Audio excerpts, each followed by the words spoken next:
Kamu membuka restoran yang jelas menjual makanan siap saji. Namun para orang kaya di seluruh negeri justru berebut untuk makan. Bahkan sering berkelahi demi bisa makan satu suap lagi. Semua ini karena kedai kecilmu setiap malam bisa menembus zaman kuno.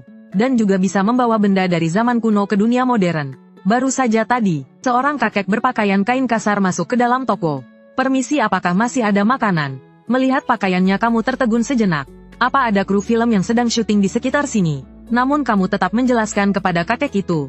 Paman, toko saya belum resmi buka. Hanya ada mie instan, mau makan atau tidak? Mendengar itu paman sedikit bingung. Mie instan itu apa? Saya makan apa saja tidak masalah.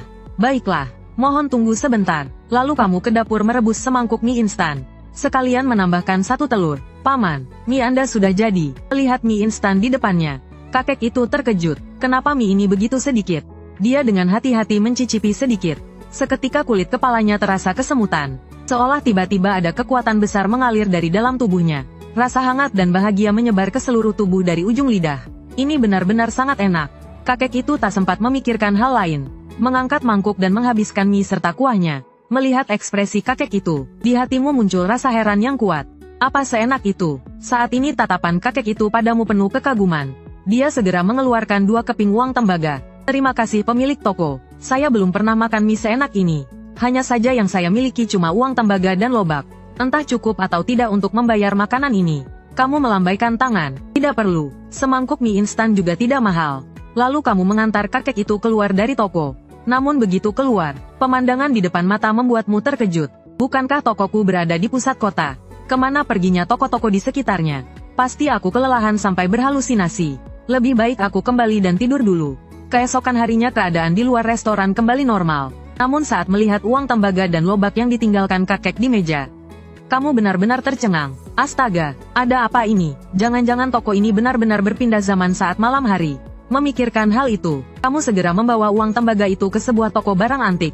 Pemilik toko memeriksa uang tembaga itu dengan saksama. Kelihatannya palsu, namun ternyata asli. Kalau begitu apakah kamu mau membelinya? Aku sedang butuh uang. Kalau langsung dijual, 2.500 per keping bagaimana? Hatimu langsung senang dan segera menyetujuinya. Deal. Setelah mendapatkan uang, kamu langsung berlari ke supermarket untuk belanja stok.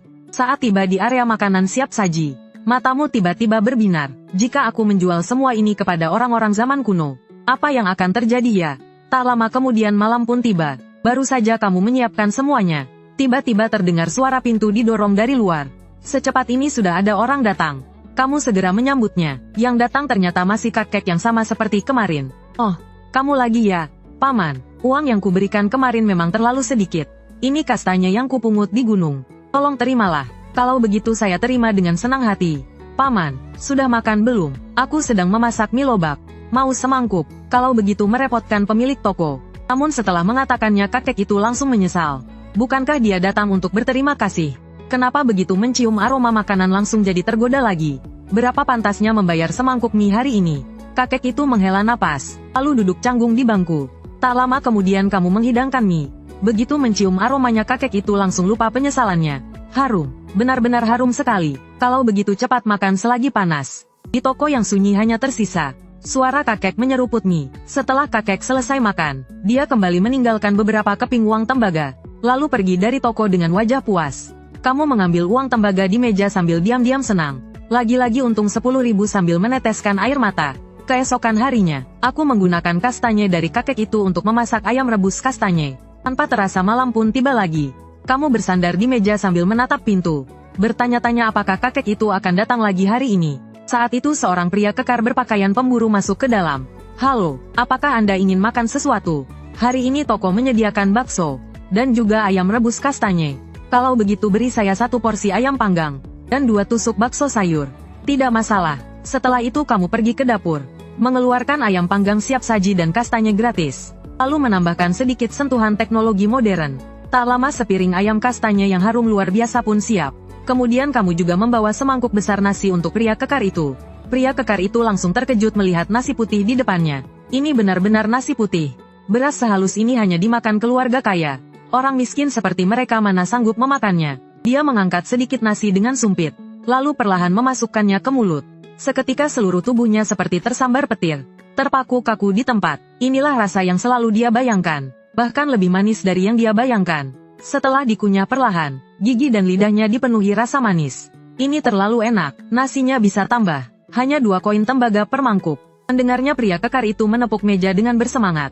Saya mau tambah nasi, tambah sebanyak mungkin. Pria kekar itu menambah nasi sampai 5 mangkuk. Bahkan mengeruk piring sampai benar-benar bersih. Dia mengusap perutnya, dengan wajah puas berjalan ke kasir untuk membayar. Sangat enak, masakan di toko ini benar-benar enak. Pria kekar itu memandangmu yang berpakaian aneh. Tiba-tiba sebuah pikiran muncul. Aku pasti masuk ke wilayah para dewa. Bertemu dengan dewa yang turun ke dunia. Makanan seenak ini, tidak mungkin berasal dari dunia manusia. Dia mengeluarkan 42 koin tembaga, lalu menundukkan kepala dengan hormat.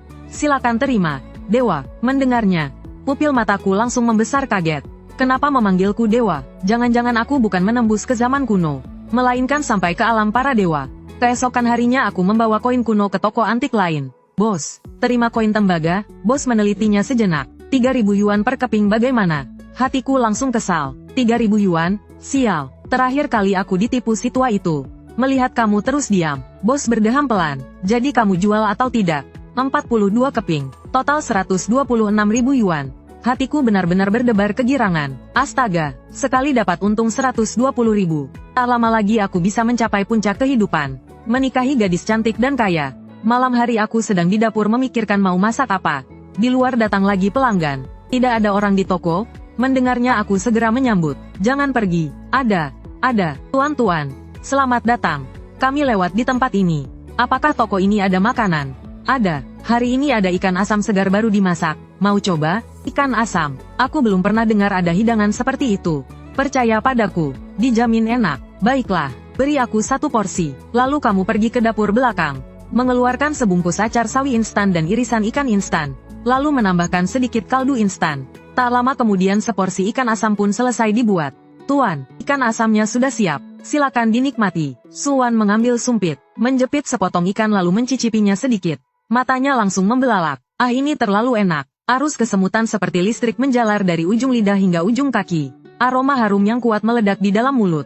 Seluruh tubuhnya tenggelam dalam kelezatan. Bahagianya seperti berada di atas awan. Kesegaran acar sawi, lembutnya daging ikan, pedasnya cabai, lalu dia langsung makan dengan lahap. Pemandangan ini membuat 3 orang di sampingnya tercengang. Kamu tak tahan melirik pengawal di samping. Nona kalian biasanya memang sebebas ini. Pengawal itu menggaruk kepala dengan canggung. Biasanya Nona tidak seperti ini. Saat itu Suwan tiba-tiba batuk keras. Kamu teringat teh susu yang dibeli kemarin masih ada di kulkas. Pas untuk meredakan pedas. Kamu memilih segelas teh susu brown sugar boba lalu memberikannya pada Suwan. Coba minum teh susu ini. Suwan menatap aneh gelas di tangannya. Melihat itu kamu mengambil 1 gelas teh susu lagi. Minum seperti ini. Lalu kamu menusuk segelnya dengan bunyi pop. Kemudian menunduk dan menyeruputnya keras-keras. Suwan melihat contohmu, lalu meniru caramu dan meneguk sedikit. Matanya langsung berbinar. Apa ini? Ada aroma susu dan juga wangi karamel manis. Benar saja. Gadis memang tak bisa menolak godaan teh susu. Ini disebut teh susu, campuran susu dan teh. Dan ditambah sedikit gula. Enak sekali dan sangat meredakan pedas. Bukan? Suwan tidak menjawabmu. Dia hanya memegang teh susunya dengan wajah bahagia. Mengisap mutiara boba di dasar gelas seteguk demi seteguk. 2 pengikutnya juga makan dengan sangat puas. Saat ini mereka sedang menikmati minuman herbal Wang Laoji. Teh ini seperti obat tapi bukan obat. Dan juga ada rasa manisnya. Setelah meminumnya aku merasa seluruh tubuh jadi segar. Suwan meletakkan gelas kosongnya. Mas pemilik toko, masakanmu benar-benar enak. Aku belum pernah makan makanan seenak ini. Aku pasti akan sering datang lagi. Setelah berkata begitu dia meninggalkan 1 batangan perak lalu pergi. Kamu melihat batangan perak di meja sambil tersenyum lebar. Kali ini benar-benar jadi kaya. Saat kamu hendak naik ke atas untuk tidur. Begitu pintu ditutup, terdengar suara ketukan dari luar. Pemilik toko, buka pintunya. Masih ada makanan. Kamu membuka pintu. Terlihat seorang prajurit berbaju zirah berdiri di luar. Kamu tahu tentara sulit dihadapi. Segera menyingkir memberi jalan dan mempersilahkannya masuk. Silakan masuk, kalian datang tepat waktu. Masih ada sedikit makanan. Nama saya Lin Bei. Entah masih ada berapa makanan di toko ini. Aku ingin membawa sedikit untuk rekan-rekanku. Kamu menunjuk ke arah dapur belakang. Masih ada beberapa bapau dan mantou. Tapi jumlahnya sudah tidak banyak. Kemudian kamu memanaskan mantou instan dan bapau daging instan. Namun melihat sepanci besar mantou di depanmu. Bagaimana kalau menyiapkan sedikit oden untuk mereka coba? Sekalian mempromosikan menu baru di toko.